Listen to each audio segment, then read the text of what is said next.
Muy buenas tardes a todos, bienvenidos a Tarde A24, bienvenidos a MMD, ya estamos arrancando con todo la tarde, hay mucha información, ahora en un ratito vamos a contar qué medidas económicas se están evaluando, atención en la negociación con el Fondo Monetario Internacional, tenemos novedades, Candelaria te va a contar qué está pasando con la discusión respecto al COVID y a la variante Omicron, esta variante de Sudáfrica que está poniendo a todo el mundo en alerta. ¿Qué pasó en la Argentina? Si puede haber ingresado ya o no. Y la discusión que hay interna dentro del gobierno, si va a haber pase sanitario o no, ¿no? El pase de vacunación para restringir a los que no están vacunados a ciertas actividades o no. Yo está en Gabriel Rubinstein, ahora vamos a hablar con Rubinstein en el tema económico, lo que está pasando después de la carta de Cristina. ¿Qué mensaje envió Cristina con la última carta abierta y pública? Y también Facundo Nejamsky, a ver políticamente cómo se planta el gobierno. Bueno, la noticia del fin de semana es justamente el mensaje de Cristina al FMI, a la oposición y al gobierno. ¿Qué tipo de mensaje con su carta? Donde muchos estaban esperando justamente que Cristina dijese, bueno, ¿y qué opina Cristina de todo esto que está haciendo el gobierno en la negociación con el fondo y el acuerdo que quiere cerrar, por lo menos dando una señal ahora en diciembre? Y Cristina envía una carta. Me dicen de fuentes muy cercanas ahí en la Casa Rosada que la carta de Cristina en esta oportunidad la envió antes de hacerla pública. Se la envió a Alberto Fernández y a Martín Guzmán. No para que la corrija, obviamente Alberto Fernández y Martín Guzmán no le pueden tocar una coma a una carta de Cristina, pero me dicen alguien ahí al lado del presidente que vieron la carta antes, que les pareció bien, que era una carta que apoya la negociación con el FMI y que le envía un mensaje a la oposición para meterla en el barro de la discusión del acuerdo con el fondo. Esa es la interpretación que hacen en la Casa Rosada respecto al gesto de Cristina. Yo le agregaría que Cristina también se busca salvaguardar en el sentido de que si las cosas no salen bien con el acuerdo con el fondo, Cristina dice claramente la lapicera y la responsabilidad del presidente y de los que aprueben el acuerdo con el fondo, que necesariamente está confirmado va a tener que pasar por el Congreso, por la Cámara de Diputados y la Cámara de Senadores. Es decir, Cristina da un apoyo, mete a la oposición para que también asuma un costo político dentro del acuerdo con el FMI, ahora vamos a ver por qué, y se reserva diciendo, miren, yo no estoy gobernando. La lapicera la tuvo, la tiene y la tendrá el presidente de la Nación, Alberto Fernández, por si las dudas la situación no sale como se espera. A ver, ¿qué dice Cristina en la carta? Hace ya varias semanas, desde los medios de comunicación hegemónicos, los sectores del poder real en la Argentina, y créanse o no, también desde el Fondo Monetario Internacional y brokers de Wall Street, se especula con el silencio de la vicepresidenta y su posición respecto a un posible acuerdo con el FMI. Efectivamente, todos estaban esperando, y bueno, ¿y Cristina qué tiene para decir de todo esto? Inclusive respecto a la elección del 14 de noviembre, ¿qué tiene para decir Cristina? Ahora van a ver, Cristina fija una posición muy contundente respecto, tal vez es lo más claro que transmite Cristina en su carta, respecto a cuál es su evaluación de lo que pasó en la última elección general. Elijo al azar uno de los titulares que se han publicado, dice Cristina, creo que fue un titular de Clarín, donde decía el FMI, la lapicera de Cristina Kirchner y la disputa que recrudece de Alberto Fernández con la vicepresidenta. SIC pone en su carta a Cristina, como diciendo, miren lo que están escribiendo en los medios que Cristina llama hegemónicos. Sin embargo, la actitud más curiosa proviene de la coalición opositora, que ha ganado a nivel nacional las elecciones parlamentarias celebradas el 14 de noviembre pasado. Cristina envía el mensaje, es obvio, dice Cristina, ganó la oposición y ahora le pide responsabilidad a la oposición que ha ganado a nivel nacional las últimas elecciones parlamentarias.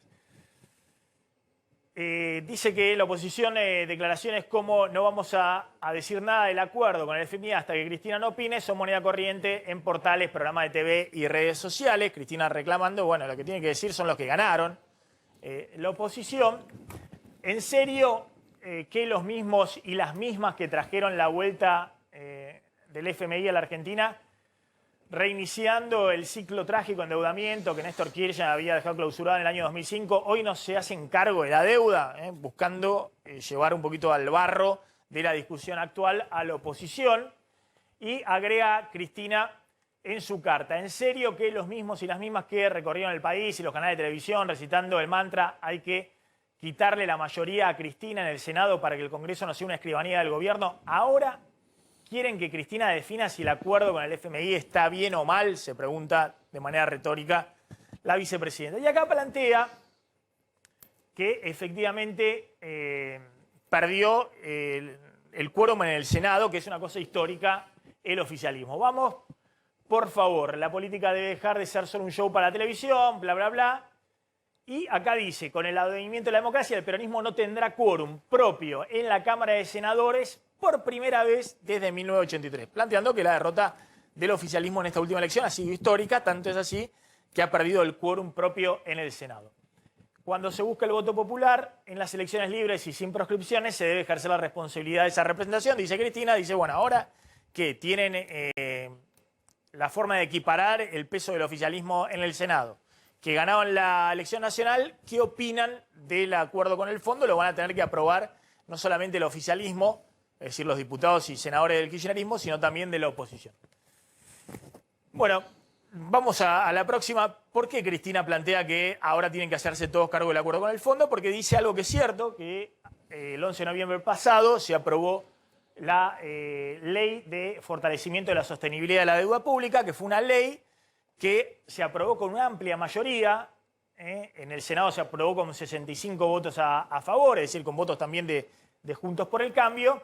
Y en diputados también tuvo 233 votos a favor y solamente 2 votos negativos, es decir, también con votos de la oposición.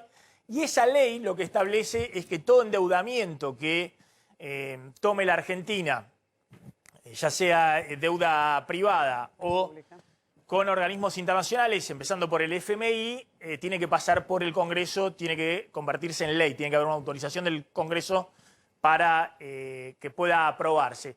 Y efectivamente la Argentina está buscando refinanciar la deuda con el FMI, pero la forma de refinanciarlo es conseguir nuevo financiamiento para patear el financiamiento que vence a partir del año que viene, con lo cual es obvio que tiene que pasar por el Congreso, que es algo que Cristina siempre buscó. Hay que decir, cuando Cristina impulsó esta ley, pues ya estaba avisorando que en algún momento iba a tener que poner el gancho el gobierno a un acuerdo con el fondo y quería compartir el costo político, no solamente del actual gobierno, sino del gobierno anterior o de la actual oposición. Para mí este es un punto, si se quiere, menor respecto al costo político que va a implicar el acuerdo con el fondo, porque después hay otros costos políticos, que es implementar el acuerdo con el fondo, todo el tema del recorte de subsidio, aumento de tarifas públicas, que obviamente eso lo va a sufrir el gobierno, porque lo sufre el que gestiona. Finalmente, vamos a la última placa, si quieren. Cristina dice, después de todo, bueno, yo no tengo la lapicera la tiene y la ha tenido siempre el presidente, que es el que tiene que llegar a este acuerdo, y ese acuerdo después tiene que ir al Congreso. Y también lo que ha planteado Cristina es, bueno, eso, diciendo que ella acompaña esta negociación que se está haciendo, pero que no tiene poder de decisión en esta negociación, que Dios ilumine a todo lo que está negociando y ojalá no vaya bien. Para decirlo palabras más, palabras menos, es el mensaje de Cristina.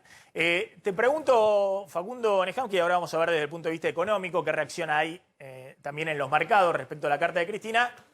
¿Cómo interpretás el mensaje que da Cristina finalmente en su carta?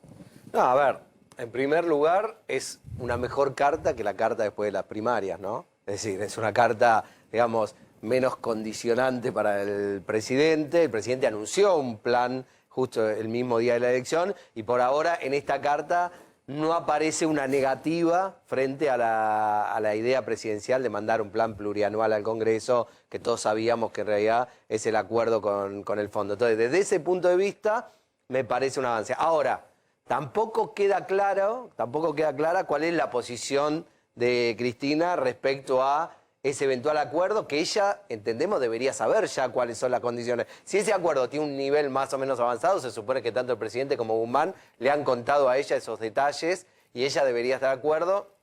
o no y expresarlo públicamente. El final de la carta, donde ella cita una frase de Alberto Fernández, una cita textual de un discurso en el que Alberto Fernández habla de la dignidad con la que va... No me voy a arrodillar frente al FMI y demás. Exactamente, entonces ella le dice, ojo en qué condiciones das esa negociación y cuál es el acuerdo que vas a proponer al Congreso, porque tiene que ser un acuerdo digno para Argentina. Ahora, es totalmente impreciso. Lo que sí hay una precisión clara, una precisión clara, y esto no quedan dudas, es el planteo hacia la oposición, ¿no? En el sentido de que la oposición tiene que estar adentro y ella intenta hacerla corresponsable y que pague una parte de los costos de un acuerdo con un organismo que, por más que el consenso entre economistas y demás diga que es algo que la Argentina no puede dejar de hacer, no deja de ser una marca, el Fondo Monetario Internacional, que tiene connotaciones negativas ante la sociedad argentina. Para la sociedad argentina no es una marca, digamos, no es un socio que es visualizado como un socio positivo que va a ayudar a crecer a la Argentina. Y sobre todo para el electorado del actual oficialismo. Sobre todo para ese campaña durante muchísimos años en contra del Fondo Monetario. Bueno, ¿cómo interpretas, Gabriel? Y ahora vamos a ver qué está pasando en los mercados el día después, o después de que Cristina revelara durante el fin de semana esta carta. Mira, yo lo veo previsible lo de Cristina, aunque no en sí cada cosa que dijo en cuanto a su postura, así como vos decís, mantener una posibilidad que si las cosas salen mal, bueno, ella le dijo a Alberto Fernández, mirá que si no haces la cosa bien, vos dijiste que te vas a tu casa, algo así. Pero creo que lo más importante, ahora que está más claro que el acuerdo se va a presentar y probablemente se apruebe en el Parlamento y se ponga en marcha, son cómo se vaya percibiendo el cumplimiento de lo que se firme. Vos recordarás que cuando se hizo el blindaje, el acuerdo de diciembre del 2002, que parecía que le daba mucho aire a la convertibilidad, ya en febrero se dejó de cumplir y en marzo los mercados reaccionaron muy mal y empezó la debacle de la convertibilidad. Entonces, vos tenés que tener claro que lo que firme se vaya a cumplir. Y el problema es, creo que uno de los problemas graves de la Argentina es que lo que se llama todo lo que es el ajuste fiscal, dentro de las cosas que se firmen, todo el ajuste fiscal, es importante, digamos, que no es en sí recesivo. Hay una idea que el ajuste es recesivo. Lo que vos estás pagando es impuesto inflacionario. Si vos cambiás por menos gastos o más impuestos, no es recesivo, porque ya lo tenés la situación. Simplemente que le pones nombre y apellido. Entonces, ¿cómo le vas a subir el impuesto a este? ¿Cómo le vas a bajar el gasto a este? ¿Cómo le vas a aumentar la tarifa a eso? Entonces, creo que si los políticos, tanto oficialistas como de la oposición, se dieran cuenta que en realidad no se estamos discutiendo de la recesión, sino de cómo se distribuyen nuevamente para tener menos inflación, sería mejor.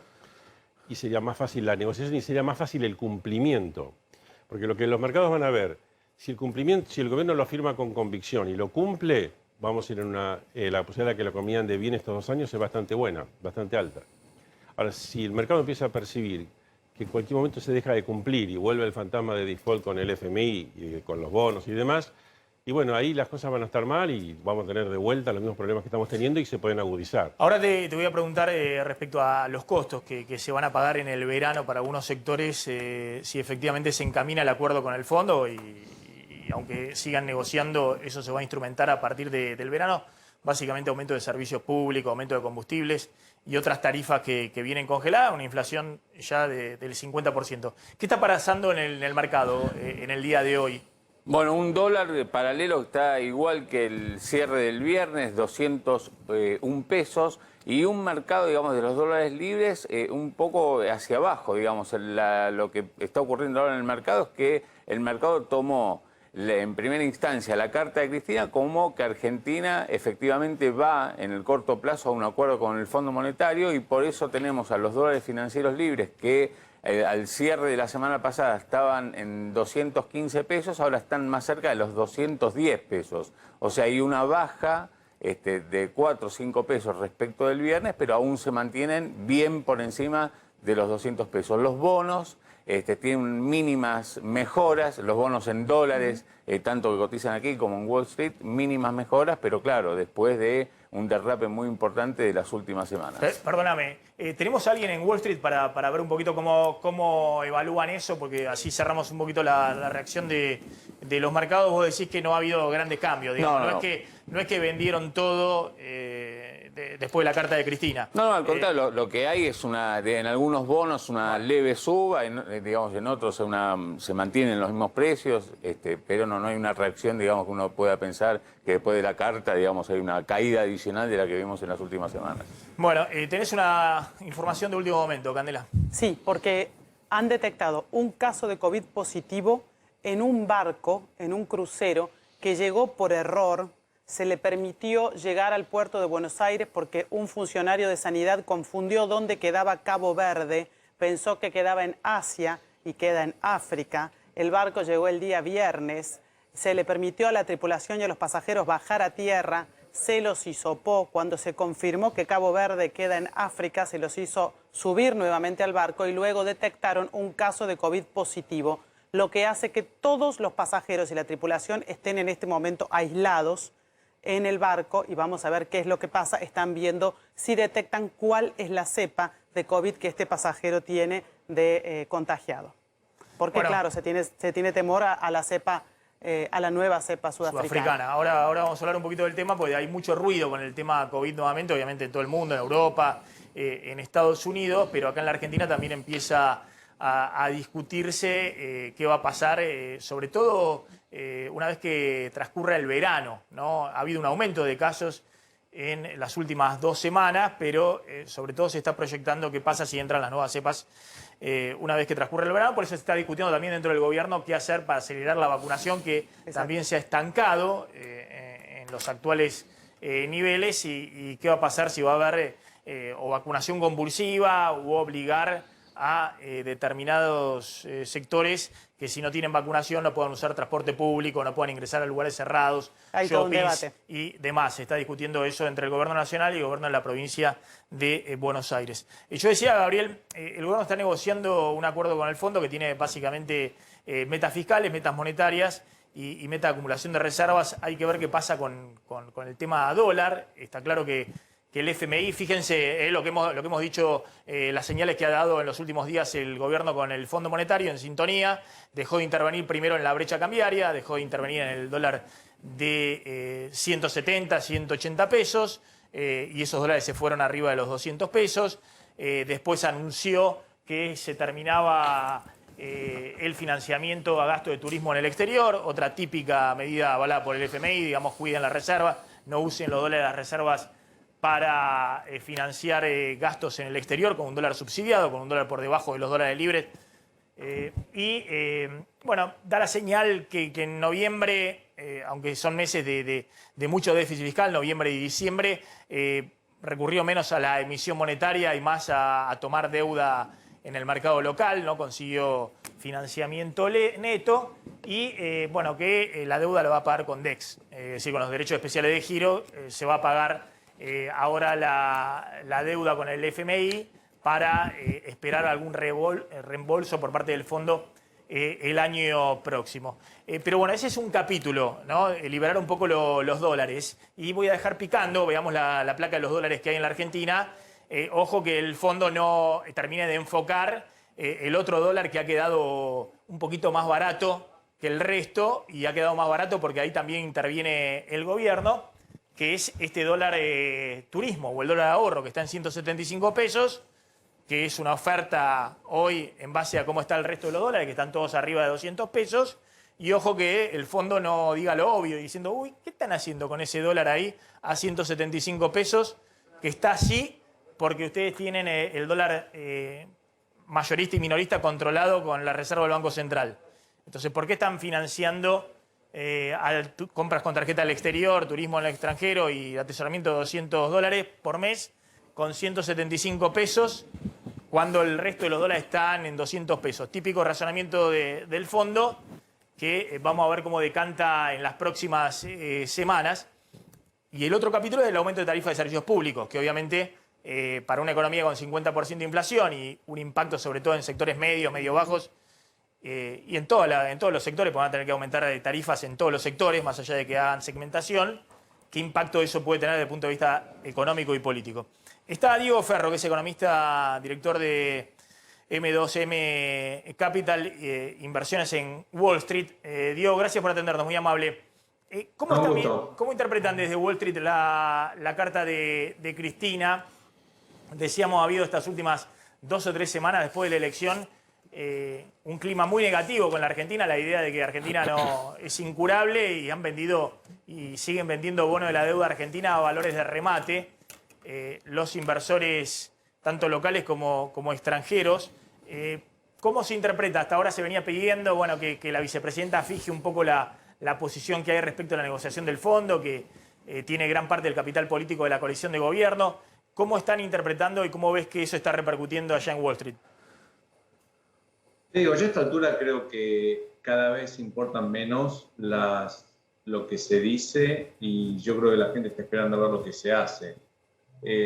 No creo que lo que dijo Cristina haya sido tan sorprendente, en el sentido que se la vio desde las elecciones tomar un silencio, distanciándose hasta cierto punto de lo que puede llegar a dar, sobre todo respecto a medidas desagradables que el gobierno debería tomar respecto a un ajuste macroeconómico. Así que la carta hasta cierto punto reafirma ese aspecto, ¿no? O sea, yo no voy a tener nada que ver, es una cuestión del Congreso, y lo que se tenga que hacer, se hará. Así que, digamos que desde un punto de vista de lo que puede llegar a ser expectativas de firmar un acuerdo, yo creo que refuerza la impresión que hay desde la elección, que se está tomando una actitud un poco más pragmática y distante de todo esto. Pero no afecta la sensación respecto que hay en la Argentina, porque hasta que no aparezca un plan creíble, no hay muchas razones para comprar, no hay ningún argumento para decir, ok, esto está barato, que está a precios bajísimos, no hay duda. Una cosa es que esté a precios bajísimos y otra cosa es que esté barato como para comprar. O sea, uno compra si espera que suba, y para que suba tiene que haber alguna buena noticia. Te hago la otra pregunta. ¿Se está descontando de que la Argentina va efectivamente a un acuerdo con el fondo? Y lo que estás diciendo ahora es, bueno, se quiere ver cuáles son las condiciones de ese acuerdo y qué grado de cumplimiento va a tener en los próximos meses el gobierno. Te digo, yo tuve bastantes discusiones en los pasados 2 o 3 meses respecto a este tema con distinta gente acá en Nueva York. Para mí nunca hubo duda que iba a haber un acuerdo con el fondo. Y yo no sé, uno siempre lo mira desde el punto de vista de Argentina, pero lo tiene que mirar desde el punto de vista del fondo. Para el fondo, esta situación es extremadamente incómoda desde un punto de vista político. Porque nunca el fondo es la institución responsable de causar un default. El fondo puede decidir ayudarte o no, pero generalmente el problema lo causa otro. Lo causan los países tomando préstamos demasiado grandes al sector privado, y el fondo te dice, mira, si no haces un ajuste no entro. Pero acá es raro porque el fondo ya te dio la plata. Lo que estamos discutiendo es cómo te la devuelven, ¿no? ¿Y qué va a hacer el fondo? ¿Te va a declarar default? O sea, pero por otro lado también el fondo tampoco te puede decir de cualquier forma firmo algo con vos. Con lo cual, las dos partes están con un problema de narrativa seria. Y para mí, siempre lo más lógico que fuera a pasar es algún tipo de acuerdo en el cual los dos sabemos que el acuerdo, sí, si se cumple o no se cumple, pero más que nada patear la pelota para adelante. De ahí que acuerdo yo creo que va a haber. La cuestión es si es un acuerdo que realmente cambia las expectativas del mercado, porque es un acuerdo serio, en el cual ves que hay un país comprometido a hacer los cambios, y una serie de cosas que, dado cómo está operando este gobierno, no me da la sensación. ¿Está haciendo lo mínimo indispensable para que el fondo pueda decir, ok, bárbaro, firmamos y está todo bien? Sí. De ahí a que sea un plan serio a mediano o largo plazo, de que va a haber disciplina fiscal, va a haber control monetario, va a haber un sistema. Yo estaba viendo ahí lo que estaba mostrando de distintos tipos de cambios, o sea, no tiene ninguna lógica, en ningún país del mundo, quizá excepto en Venezuela, en algún momento tenés ese tipo de que tenés 5 o 6 tipos de cambios distintos. O sea, no funciona,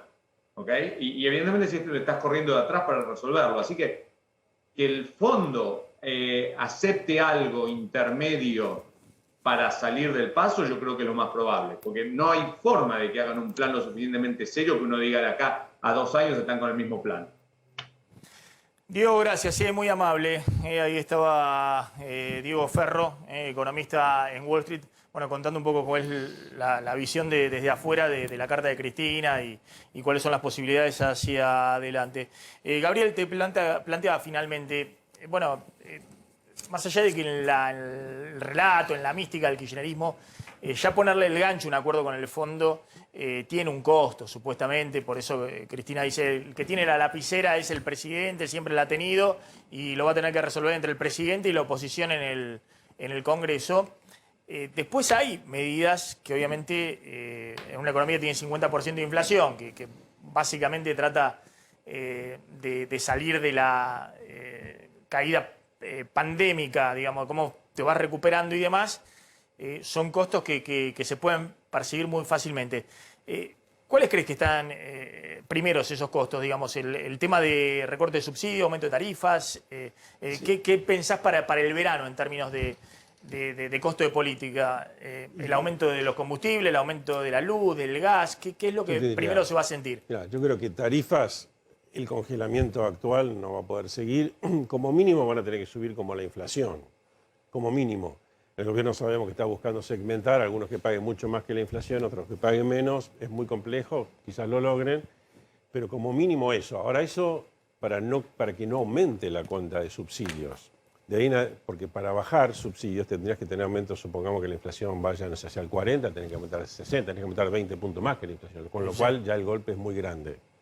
Entonces yo creo que el primer paso va a ser... Un poco el compromiso de Guzmán para el año que viene. A mí me dicen que Guzmán sigue insistiendo que el FMI acepta 3,3% de déficit fiscal el año que viene, que es lo que figura en el presupuesto 2022. Pero ojo que... Es dudoso. Sí, es lo que plantea Guzmán, que es lo que le vendió a Cristina y al ala política, y es lo que acepta la coalición. Pero ojo que eso mismo ya implica bajar un punto de subsidios energéticos para llegar a ese 3,3%. Depende de otras cosas que hagan. No, si para el 3,3% podrían no bajar los subsidios energéticos. Bueno, es lo que ha planteado Guzmán en el presupuesto 2022. Con 3,3 te garantizás más o menos 50% de inflación todo el tiempo. Es decir, es un plan muy mediocre. ¿Vos creés que la inflación el año que viene va a ser menor al 50%? Y debería intentarse, porque si vos lográs, cuanto más logres el ajuste fiscal, menos necesidad de inflación tenés.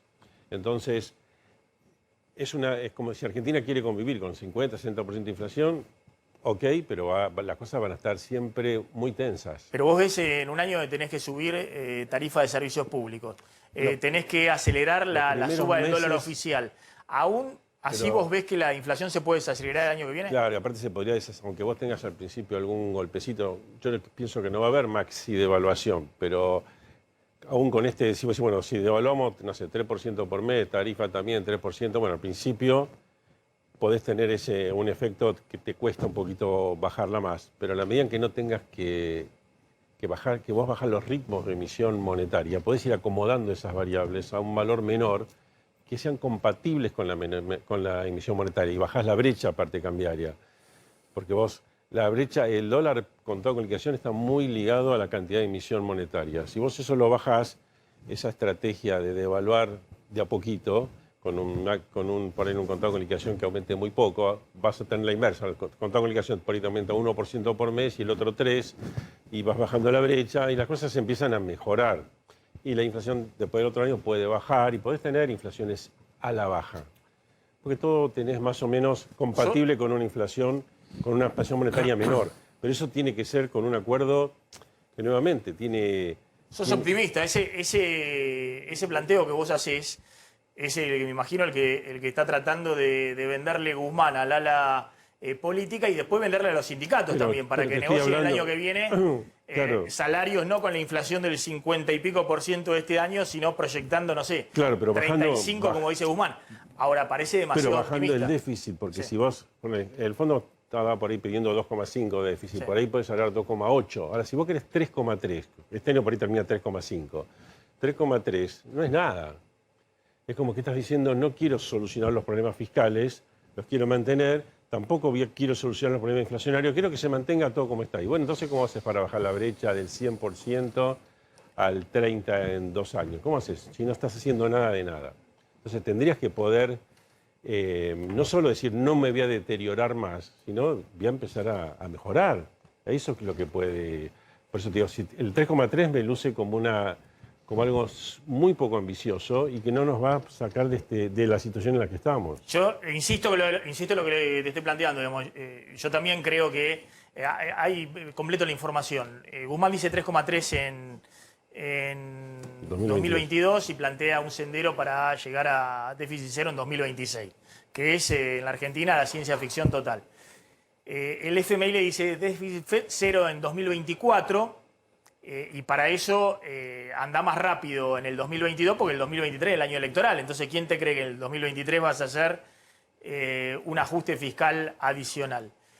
Más allá de eso, lo que plantea Guzmán, salvo que tengas una inflación muy alta, por arriba del 50% y más, ojo que el tema de subsidios económicos yo creo que los tenés que reducir porque están totalmente descontrolados. Si vos subsidios económicos los mantenés en 3 puntos del PBI totales, como están hoy, 3,1, los vas a poder mantener en ese nivel si los vas ajustando con inflación. Sí. Si no, los subsidios económicos el año que viene se te van a un récord histórico por arriba de los que tenía Cristina. Entonces Guzmán tiene un problema político y el gobierno un problema político grande con los subsidios económicos, porque aún ese déficit fiscal que a vos te parece demasiado el año que viene, y yo coincido, puede ser, ojo que aún así implica desde el punto de vista político que la gente el verano esté discutiendo los aumentos de combustible, los aumentos de luz, de gas y demás. Sí, pero que más o menos sean parecidos a la inflación, no que sea un tarifazo muy grande. No, lo que yo te estoy planteando es que para algunos sectores va a ser por arriba de la inflación, bastante por arriba de la inflación. No, para unos sectores sí. Bueno, sí. Yo creo que eso es imposible de evitar. O sea, que las tarifas aumenten igual que la inflación y después busques a lo mejor que unos paguen más y otros paguen menos es lo mínimo que van a poder tener que hacer. Menos que eso ya es como decir, y no creo que el Fondo Monetario aceptara firmar algo que va al muere ya de movida. Políticamente, Facundo, para cerrar un poquito esto primero que estamos hablando y ya vamos a hablar un poco de qué pasa con el escenario COVID, que es lo que está cambiando un poquito el escenario y lo que han dicho Bisotti, lo que ha dicho Kreplak, y enganchemos por favor a Eduardo López para ver qué se trata esta novedad del ingreso de este crucero de África que supuestamente debía estar controlado y que no estuvo controlado. ¿Cómo ves el verano en términos políticos a partir de esta discusión en el Congreso ahora en diciembre? No, a ver, digamos, independientemente de la discusión en el Congreso, creo que lo que ustedes estaban discutiendo es el corazón de los próximos 2 años. Creo que es una apuesta inteligente del gobierno tratar de desarrollar un plan que controle la inflación. Todos los estudios que hemos hecho preelectorales, cualitativos, cuantitativos, todos demostraron que lo que más pegó en el votante que se alejó de la propuesta del gobierno son los altos niveles de inflación que hubieron los 2 primeros años de la gestión de Alberto Fernández, sobre todo en el segundo año, donde la inflación alcanzó niveles de casi 50%. Por lo tanto, lo más eficiente en términos electorales sería tener un plan que logre controlar. Yo ya no sé técnicamente si eso es bajando el déficit de 3 a 2,8, soy politólogo, no economista, por lo tanto se me escapan esas cuentas, digamos, pero me parece inteligente desde el punto de vista. Ahora, yo creo que más allá de esa discusión, de la discusión técnica, hay una discusión política que además ahora no solo atañe al oficialismo, sino que también a la oposición.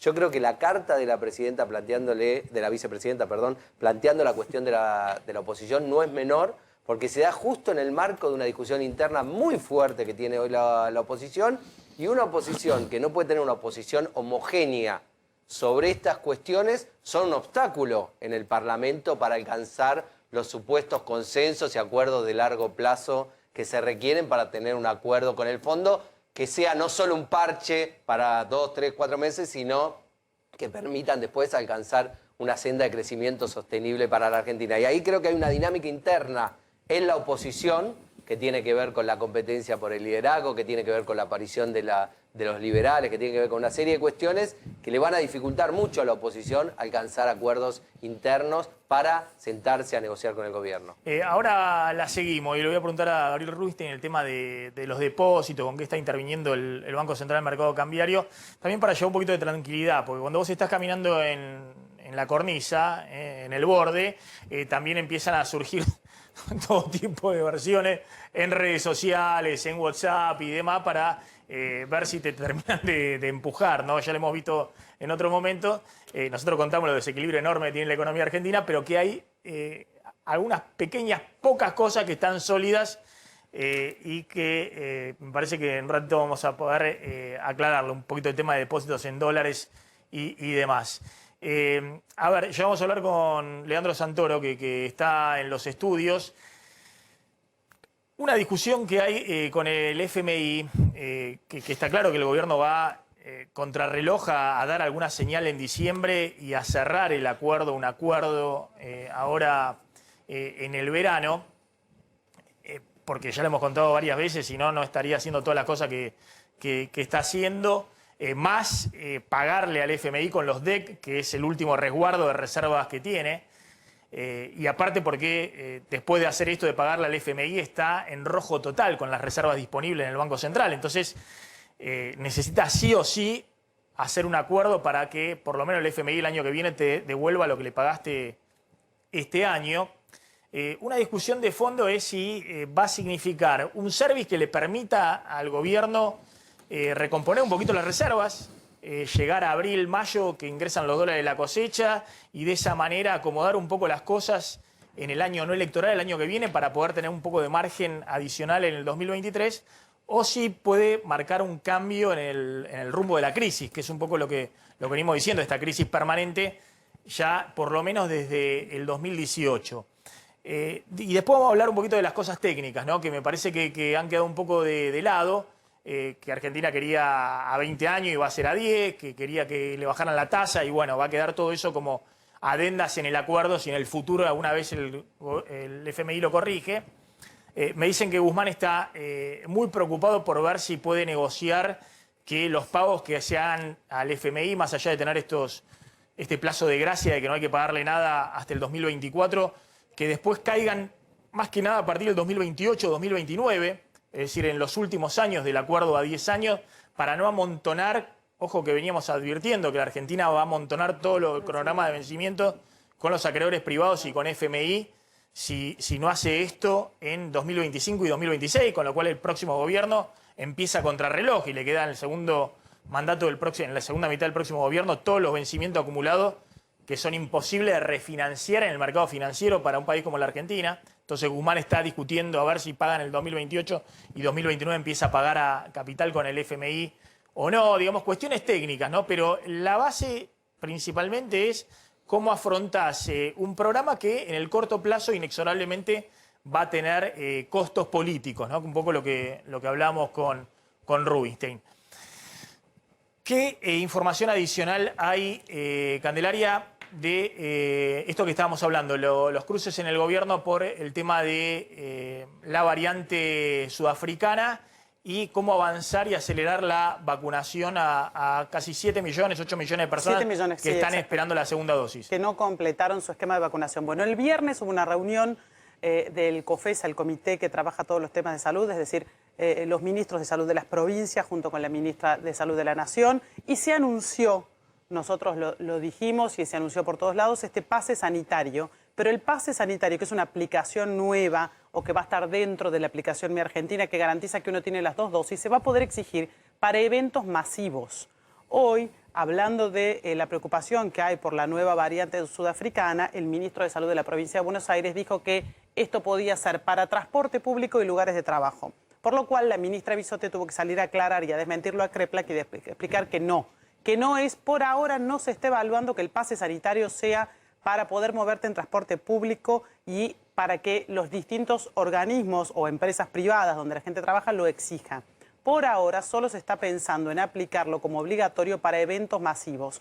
Verán cómo se sigue avanzando, si es necesario y dependiendo qué pase con la llegada o no de la nueva cepa, si es necesario exigirlo también para transportarse por el colectivo, el tren o el subte y para entrar a los lugares de trabajo. Por ahora solo se puede exigir, así que Bisotti lo desmintió a CREPLAC y mientras tanto tenemos la normativa que salió hoy en el boletín oficial de que si llegaran pasajeros provenientes de África tienen que mantenerse en aislamiento, tienen que cumplir una cuarentena, además de tener que demostrar que tengan una vacunación completa, obviamente como todo pasajero que llegue a la Argentina, que se haya completado la última dosis 14 días antes de llegar, de tener un PCR negativo 72 horas antes de llegar a la Argentina y además de eso hacerse un test de antígeno cuando llegan, tienen que mantener una cuarentena de 14 días y estar aislados.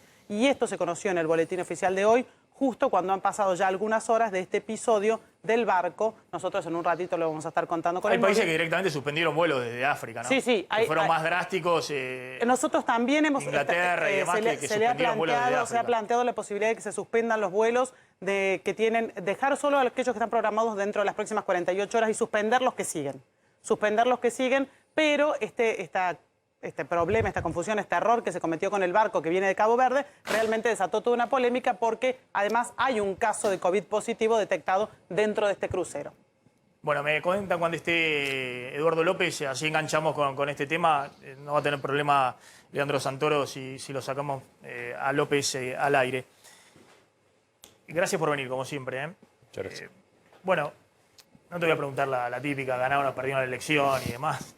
Te voy a hacer esa pregunta. ¿Quién gobierna hoy? ¿Qué pregunta? ¿Cómo quién gobierna? Sí. ¿Por qué crees que haya que responder esa pregunta? No, está bien, me hace decir Alberto Fernández y Claro, demás, pero obvio. ¿cuál es el esquema de Mansur, Martín Guzmán? ¿Quiénes son los que tienen la orientación esta de la negociación con el fondo? No, la negociación con el fondo la lleva adelante el ministro de Economía. Lo hace obviamente consultando al presidente y obviamente hay un marco de diálogo entre las tres principales figuras de la coalición, Massa, Cristina y Alberto. Lo que se dijo hasta acá fue que probablemente en los próximos días se mande al Congreso el Programa Plurianual de Inversiones para el Desarrollo Sustentable, que lo que va a buscar es construir las bandas de negociación con el Fondo Monetario Internacional para avanzar en los retoques finales. Una vez culminado ese acuerdo se va a presentar al Congreso, calculo que será para marzo más o menos, porque así lo indica la ley, tenés que revalidar en el Congreso el acuerdo alcanzado por el Ejecutivo. Así que el cronograma sería, las negociaciones se vienen manteniendo ahora, probablemente en los próximos días se presenta el proyecto del programa plurianual y después en los meses de enero y febrero se retoca todo y supone uno que para marzo va a estar el acuerdo en el Congreso. A ver, existe la idea de que ahora sí, en esta segunda etapa del gobierno, es Alberto Fernández el que marca el rumbo, el que va a fondo con lo que se supone que es lo que quiere hacer Alberto Fernández. Yo insisto, acá hay un problema grande, no de que Alberto Fernández sea el títere de Cristina, ni que Cristina esté a cargo del gobierno, que hasta ahora no ha estado claro. Vos me podrás decir, bueno, hubo una pandemia en el medio, pero no ha estado claro el rumbo, digamos. ¿Qué es lo que quieren hacer los próximos 2 años? ¿Cuáles van a ser las metas? No, te lo tengo que decir, hubo una pandemia en el medio. Vos pensás que nosotros cuando construimos en la campaña ese compromiso tan importante de reactivar la economía, encenderla, normalizar la macro, nos imaginábamos que íbamos a utilizar los recursos del Estado, por ejemplo, para estimular el consumo y la producción, y lo tuvimos que utilizar para sostener la actividad económica, porque involucró casi 7 puntos del producto, todo lo que es el paquete COVID. Al mundo entero se le quemaron los planes, todos los papeles tuvieron que empezar de cero. Bueno, ahora, Dios quiere, estamos empezando a salir.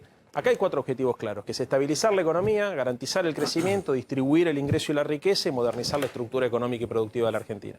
Esos son los 4 objetivos que nosotros tenemos y el gobierno lo que va a tener que tratar en los próximos meses es sacarse encima el corset de la deuda, que es lo que más condiciona el desarrollo de los 4 proyectos que te estoy diciendo, y avanzar hacia una agenda productiva que defienda el empleo. Me dicen que Cristina envió la carta que después hizo pública, que se la envió primero a Alberto Fernández y a Guzmán. No sé qué información tenés vos con eso. No le pregunté. ¿No le preguntaste a ninguno de los dos? ¿Y cómo evalúas la carta? No, yo creo que fue bien recibida. Bien recibida. No sé si se la pasó antes o no se la pasó antes, pero es un mensaje, me parece, fuerte hacia la sociedad y fundamentalmente hacia la oposición. O sea, para nosotros el tema de la deuda es medular. Y el acuerdo con la oposición en el marco de lo que son las negociaciones con el fondo son clave, porque la deuda no es un problema que va a tener este gobierno o el que viene, la vamos a tener por los próximos años. Entonces, lo razonable es que quienes contrajeron esa deuda tengan una actitud colaborativa para tratar de resolver este conflicto. Está bien, pero los mensajes de Cristina para la oposición, me imagino que tendrán otros negociadores con un poquito más de sintonía con la oposición que Cristina. Digamos, eso depende de la habilidad política que tendrá, no sé, Sergio Massa, Máximo Kirchner en el Congreso, el propio presidente hablando con sus amigos gobernadores de la oposición y demás. No es Cristina la que le va a conseguir el apoyo político de la oposición. Maxi, vos leías los diarios, vos leías los diarios. Y está todo el mundo preguntándose por qué Cristina no hablaba, si Cristina estaba de acuerdo. Pero básicamente como mensaje al gobierno, no a la oposición. Lo que se está viendo con mucha expectativa, a ver qué tiene para decir Cristina de lo que está haciendo Alberto Fernández. Yo hablo con los dos. Hablo con Cristina y hablo con Alberto. Y no había ningún tipo de disidencia en este punto. O sea, además, cuando hablas con ellos y le preguntás, yo más de una vez le digo, che, mirá, por ahí se dice esto en la tele, en los medios, qué sé yo. No hay disidencias en este punto. A ver, sería muy infantil suponer que un gobierno puede tener, en este que es el tema más importante, la discusión tan abierta como algunos periodistas dejan traducir en algunos medios de comunicación. No, a ver, primero, ¿a quién se le ocurre que la Argentina se puede dar el lujo de caer en default? ¿Y a quién se le ocurre que una persona como Cristina, que a vos te puede caer mejor o peor, pero es una persona inteligente, puede relativizar el costo social, político y económico de caer en un default? Hoy el Discúlpame, Leandro, pero te lo digo porque lo hemos discutido acá también. Hasta agosto, cuando empezó la campaña política, había un comunicado del bloque de senadores del oficialismo, un comunicado que creo que impulsó el doctor Parrilli, que me imagino que no hace absolutamente nada, pero nada, sin la orden de Cristina, diciendo que los DEC del FMI que llegaban no había que usarlo para pagarle al FMI. Y era una carta abierta el comunicado al ministro de Economía, Martín Guzmán, por eso te lo pregunto. Sí, pero lo que pasa es que también es complejo este tema porque vos tenés que negociar con el Fondo Monetario Internacional. En ese momento lo tenías que hacer además en el medio de una campaña electoral. A veces hay definiciones políticas que se dan para fortalecer la posición argentina, no la posición del gobierno. Y esto me parece que los medios de comunicación deberían entenderlo. Todos deberíamos entenderlo, porque lo que está en juego acá no es la suerte del gobierno, es la suerte de la Argentina. Entonces, ¿cómo vas a...? Es decir, que Cristina endurece para fortalecerlo a Alberto Fernández frente al FMI. Pero, a ver, si no, no hay negociación. Si no, hay capitulación. Vienen los tipos, como pasaba durante los 90, te tiran todo el pliego de condiciones, saludo uno, saludo dos, y ya sabemos en qué termina eso. Explota el país. Hay una crisis social. A ver, está claro que el Fondo Monetario Internacional tiene un solo objetivo, que es cobrar sus deudas. Ahora, nosotros tenemos objetivos que van más allá de pagarle al Fondo Monetario Internacional, que es básicamente sostener el proceso de crecimiento y mejorar la distribución del ingreso. Entonces, eso hay que equilibrarlo y hay que administrarlo. Y para eso se necesita que quienes negocian con los representantes del Fondo Monetario tengan una actitud soberana distinta de la que tuvo la gente de Macri cuando negoció con los fondos buitre. Hay un comunicado, comunicado de último momento del Banco Central, un poco lo que estábamos hablando, ¿no? De que cuando se da una situación de mucha fragilidad y no hay bien marcado cuál es el rumbo, empiezan a surgir todo tipo de rumores y algunas versiones maliciosas, claramente, en redes sociales. Bueno, justamente el Banco Central acaba de salir al cruce de todas esas versiones respecto de que podría haber una especie de corralito encubierto, así anduvo circulando una versión por los depósitos en dólares, y el comunicado dice que las decisiones que tomó el Banco Central la semana pasada, y que originaron obviamente estas versiones, no tienen ningún efecto sobre los depósitos en dólares en el sistema ni con los activos que lo respaldan. Los bancos deben tener una posición de cambio neutra, justamente los depósitos, al ser un pasivo para las entidades, deben contar con respaldo en inversiones en esa moneda, en dólares. Todos los depósitos en moneda extranjera cuentan con activos en la misma moneda que los respaldan.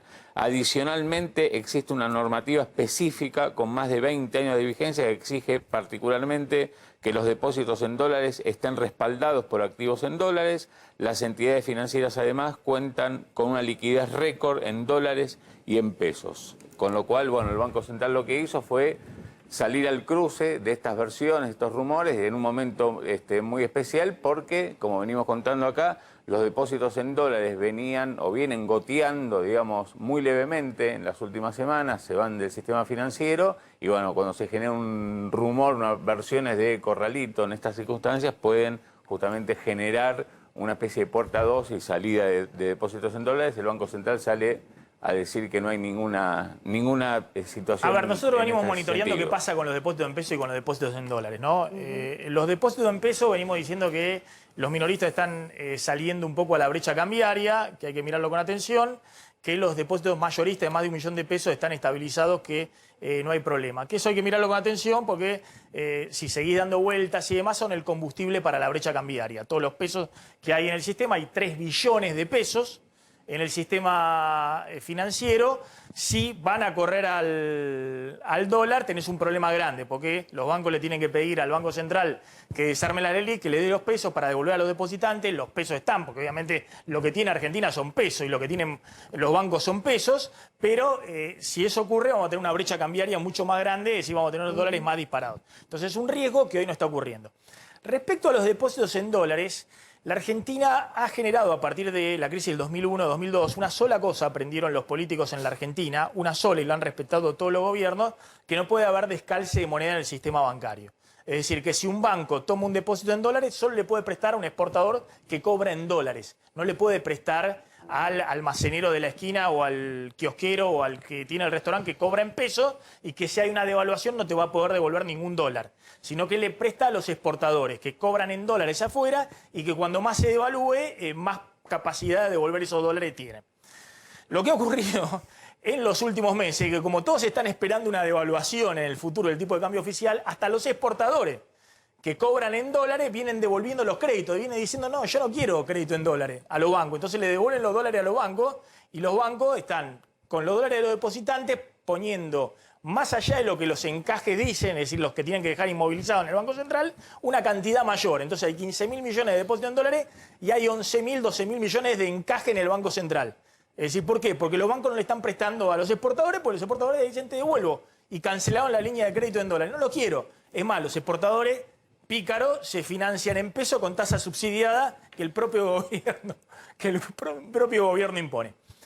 El Banco Central emitió 2 resoluciones la semana pasada que vienen en la misma línea. Está desesperado por algún dólar dando vuelta, porque está en rojo con la reserva, entonces le pone una posición de dólares a los bancos que tiene que estar en cero. No pueden aumentar un solo dólar su posición y tienen que largar unos 600 millones de dólares que tenían de patrimonio propio los bancos. No son los depósitos en dólares de los depositantes, que eso los bancos no lo pueden tocar. O lo tienen en su tesoro o lo tienen en el Banco Central. El patrimonio propio del banco van a tener que largar en este mes y medio, después de diciembre, unos 600 millones de dólares. Eso no tiene nada que ver con los depósitos en dólares. Primer punto. Pero salieron una serie de versiones en las redes sociales que esto significaba un corralito, que los bancos se quedaban sin dólares y no van a poder devolver los depósitos. En el segundo gobierno de Cristina, los últimos 2 años, se fueron la mitad de los depósitos en dólares del sistema financiero. Se fueron 15.000 millones de dólares. No hubo un solo banco que no pudiera devolver los depósitos.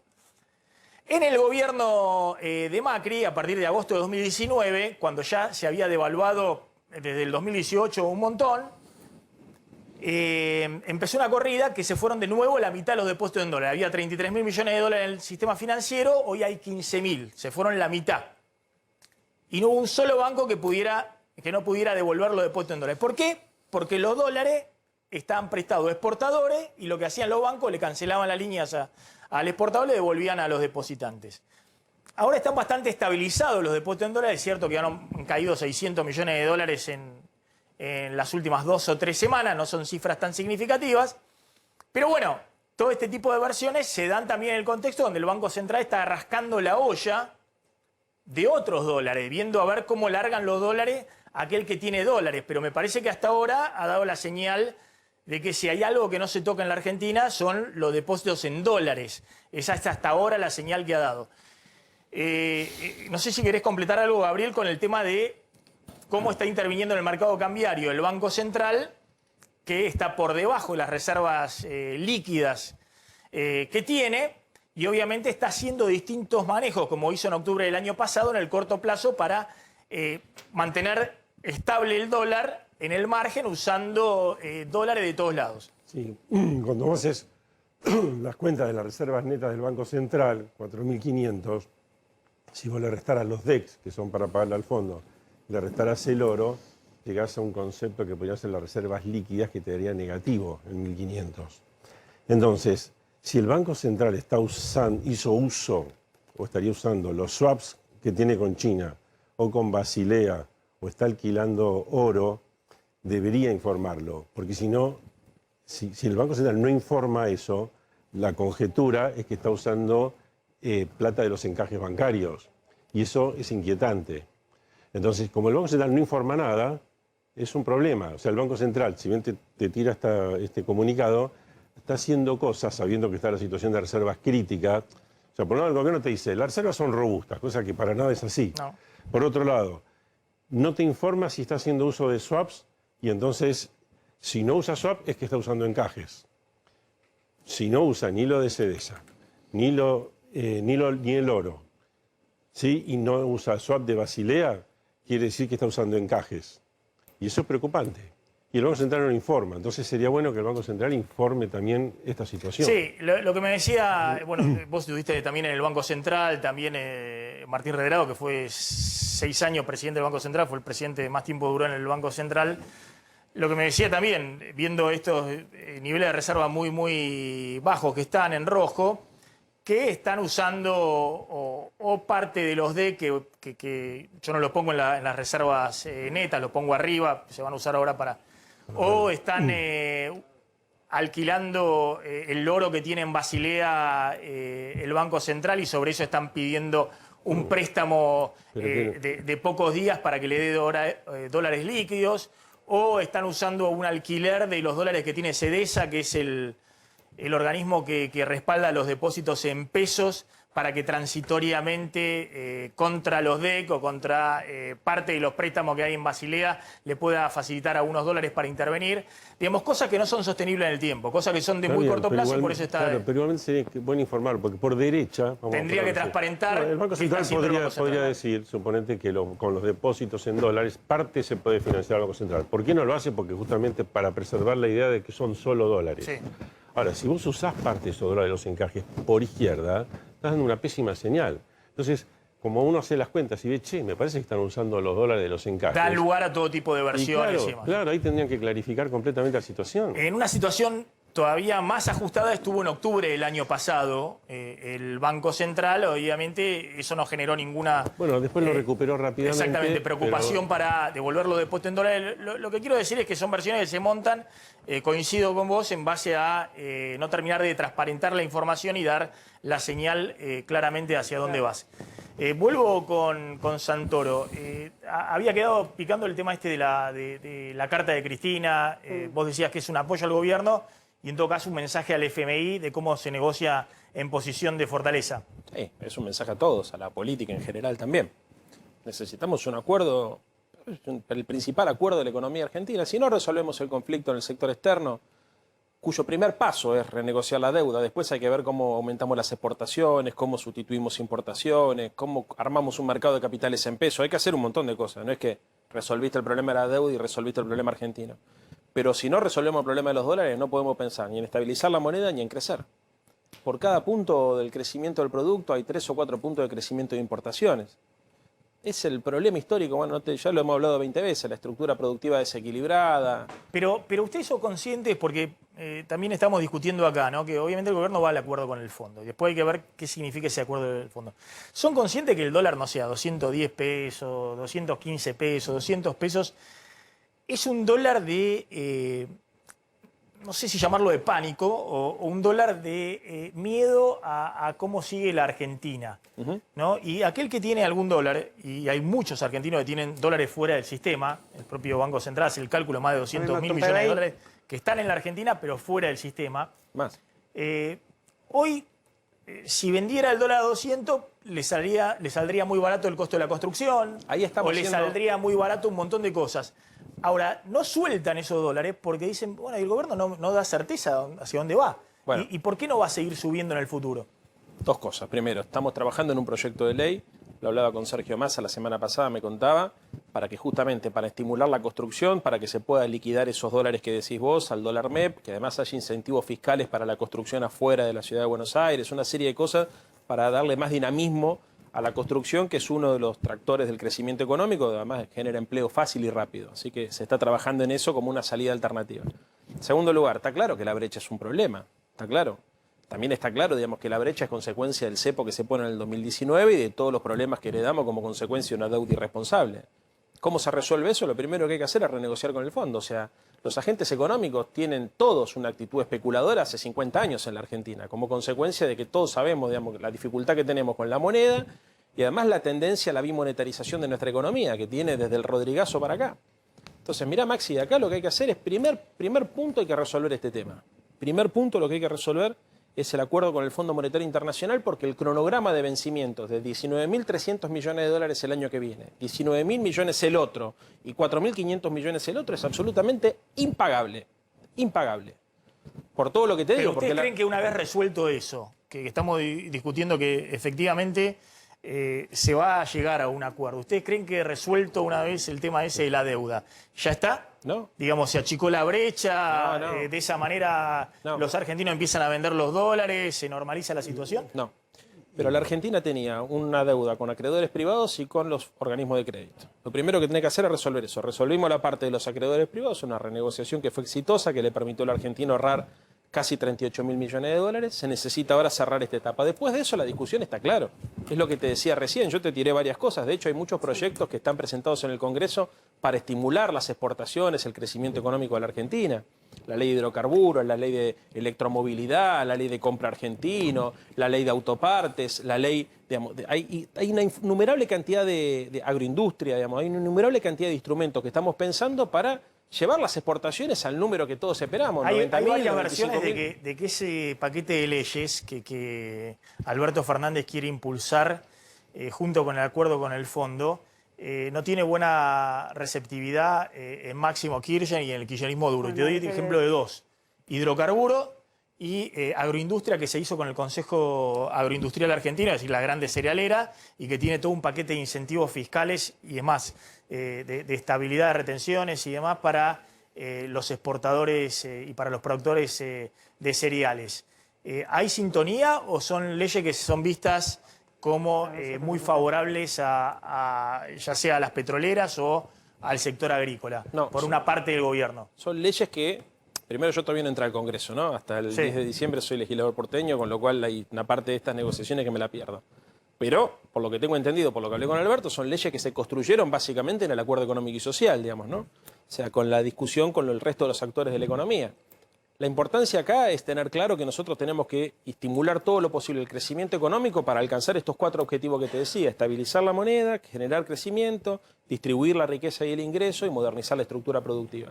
Sí. Vos me preguntabas recién, hay un tema, no, a ver, el gran tema de la Argentina hoy, lamentablemente, es esta deuda odiosa que nos dejaron los que estaban de la gestión anterior, que tomaron 100.000 palos a devolver en poco tiempo. Vos calculá, Maxi, para que la gente tenga claro de lo que estamos hablando, solamente la deuda con el fondo equivale a $1.000 por argentino. Pero entonces vos insisto, pará. sí. Vos me decís, lo que pasa que te estoy diciendo cómo es cronológicamente la secuencia. Acá, tan importante como saber qué es lo que hay que hacer es secuenciar las decisiones. Tal vez te podría decir que se les va a ir el gobierno secuenciando las decisiones. Bueno, hermano, si pero no ¿qué querés terminan que te diga? A ver, acá no es que no se hizo nada, apareció una pandemia. En el medio de la pandemia, digamos, se complicó todo. Hay una Digamos, si cosita- vos las expectativas no le quites, digamos, ni mérito ni prestigio a lo que se está haciendo, porque la verdad que la Argentina, si hubiese querido, por ejemplo, hacer lo que quería el Fondo Monetario, lo que hicieron otros gobiernos, hubiese dicho al Fondo Monetario: ¿ustedes qué quieren?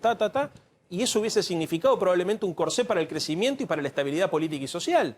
Entonces, la Argentina tiene problemas complejos. Vos me decís, ¿alcanza con el acuerdo con el fondo? No, es lo primero. Lo segundo, hay que multiplicar las exportaciones. Nosotros necesitamos aumentar las exportaciones, necesitamos disminuir las importaciones. Hay que tener una estrategia exportadora y de sustitución al mismo tiempo. Hay que armar un mercado de capitales, hay que tener un acuerdo político y social para garantizar que lo que produce la Argentina se quede en la Argentina y se transforme en ahorro y en inversión. Bueno, pero a mí me parece que hay un paso previo que no estamos teniendo en cuenta y que es puramente político, y es cómo se acomoda el frente de todos internamente, porque estamos descontando que van a llegar a un acuerdo con el fondo en total armonía y con total homogeneidad, y no es lo que parece. De hecho, la carta de Cristina pareciera como que ella diera un paso al costado y dijera: bueno, Alberto, hacete cargo, sos el presidente.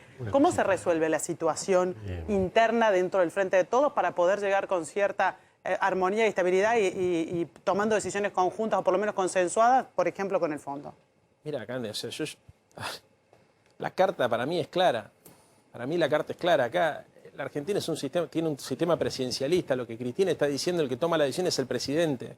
Es un respaldo al presidente. O sea, no, pasa que también a veces nosotros estamos todo el tiempo sobreanalizando las cosas. Esto es más sencillo. O sea, me pueden creer o no. Yo hablo con los dos, hablo con Alberto y con Cristina. En este punto no hay diferencia. Todos entendemos que la Argentina lo que tiene que hacer es renegociar la deuda con el fondo, obviamente con un acuerdo que le permita a la Argentina crecer y distribuir, que es lo que nosotros necesitamos. O sea, un acuerdo que te signifique que ahogaste el crecimiento económico o que empobreciste a la gente o que no permitís que se vaya recuperando el poder adquisitivo del salario, es un acuerdo que no le sirve a nadie porque no hay gobierno que pueda... Eso genera un colapso social. Entonces nosotros estamos renegociando una deuda sobre la experiencia histórica.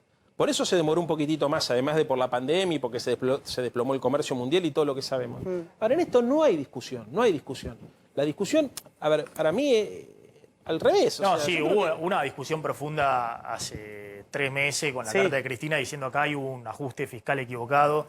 Yo di mi posición, yo dije que si no había ese ajuste fiscal equivocado se la ponían de sombrero. No había dólares. Digamos, claro, digamos, la brecha cambiaria se disparaba de nuevo al valor del dólar de octubre del año pasado, que a valores de hoy sería un dólar cercano a 300 pesos, y eso generaba un descalabro total. Pero hubo una discusión, a mí me parece que también es legítima esa discusión. Lo que pasa es que en algún momento, la que planteó Cristina, diciéndole al ministro de Economía que acá... Y el costo político que pagaron, porque se comieron una derrota electoral que, como dice la expresidenta, por primera vez del 83 el oficialismo perdió el quórum del Senado. ¿Por qué no se puede cebar más la demanda agregada y el consumo? Básicamente por la restricción externa, porque si vos no tenés... O sea, y esa restricción externa está muy condicionada por la falta de confianza. Y esa falta de confianza está muy condicionada por la falta de clarificar el rumbo, de explicar los números, de cuál es el rumbo. Falta de confianza hay en la Argentina. A ver, en el 2018 tenemos que ir al Fondo Monetario Internacional como consecuencia de una crisis de confianza. Entonces, la falta de confianza en la Argentina está dado porque todos sabemos los problemas estructurales que hay. Después agregarle los quilombos políticos que son todos verdaderos y hasta se entiende, digamos. Pero el problema no es ese. Porque mañana viene otro gobierno nuevo que arranque y los problemas, las sospechas de los agentes económicos sobre la capacidad de afrontar vencimiento de la Argentina van a seguir estando. ¿Por qué? Porque la Argentina es un incumplidor serial, básicamente porque nosotros hemos tomado en esta lógica pendular, donde la Argentina va de un modelo especulativo, rentístico financiero, un modelo productivo, ¿viste? La mala costumbre de tomar deuda externa para la timba financiera y después, ¿viste?, tener que ver cómo hacemos para juntar los dólares para agarparle y para mantener el crecimiento económico y la distribución del ingreso. Sí, pero hay otra, mira, ahí hay un artículo muy interesante de Manuel Álvarez Aggi que plantea cómo llegás por las dos visiones antitéticas de la grieta al mismo problema que es el tema de la restricción externa. El problema que hubo en el 2018 es que estabas con un déficit de cuenta corriente de 4 o 5 puntos del PBI que en algún momento te dejaron de financiar. Es decir, que tenías un déficit en el sector externo muy, muy grande y yo creo que también por un abuso del atraso cambiario, distintos motivos. Además de, obviamente, del problema fiscal que era uno de los condicionantes. El problema hoy es tenés un superávit comercial de 14.000 millones de dólares. Tenés, vamos a ver cómo cierra, pero puede ser. Tenés un superávit de cuenta corriente, es decir, además de la balanza comercial le metés el tema de servicio y tenés 6.000 millones de dólares de superávit de cuenta corriente y no tenés un solo dólar en el Banco Central, entonces nunca más que ahora el problema es de confianza. Sí, es decir, que nadie te confía. Te está faltando algo, yo lo hablé con el ministro. Uno de los problemas que yo te contaba. Sí, exactamente. Uno de los problemas que nosotros tenemos... ¿No te hice un argumento en el sentido de lo que estoy diciendo? No, hay un dato que no lo estás poniendo acá, que es que cuando entran los fondos de inversión en la época de Macri, muchos de esos fondos se quedaron atrapados con el cepo. Y están saliendo ahora por el MEP. Exactamente. Espera un segundito, porque lo tengo muy interesante esta conversación y quiere participar también Gabriel Rubinstein, que lo conoces, un economista muy prestigioso, estuvo en el Banco Central también, trabajó mucho tiempo también con Roberto Labaña. Está Eduardo López, el doctor Eduardo López, por esto que hablaba Candelaria de la Sota con el tema de la variante sudafricana. Doctor López, gracias por atendernos. No, muy buenas tardes, gracias a ustedes por llamar. Doctor, ¿por qué hay tanta preocupación por la variante sudafricana? Que no se entiende, no se termina de entender qué es lo que puede generar esta variante, qué es lo que se sabe hasta ahora. Bueno, en primer lugar, esto es una variante, diríamos que es como una prima de la variante Delta, pero tiene muchas mayor mutaciones, alrededor de 30 mutaciones, cuanto la variante Delta tiene alrededor de 19. Algunas mutaciones son comunes y otras mutaciones son propias de esta nueva variante Omicron. Por ahora, parecería que la variante tiene capacidad de transmisibilidad alta, pero los cuadros clínicos no son de mayor gravedad que los cuadros clínicos habituales de COVID-19, con lo cual esto lleva a algún grado de tranquilidad. El segundo mecanismo que ha hecho la Argentina, y yo creo que estoy de acuerdo, es haber restringido los vuelos de África, especialmente de toda la zona de los 9 países del sur de África, especialmente Sudáfrica, hacia la Argentina. Ahora, uno de los temas que es más críticos es que estas cepas, estas variantes, mejor dicho, aparecen cuando los individuos no están vacunados, porque para generar variantes el virus SARS-CoV-2 tiene que reproducirse en un organismo susceptible, da la enfermedad y ahí va variando. Con lo cual, para evitar esto, justamente la clave es la vacunación.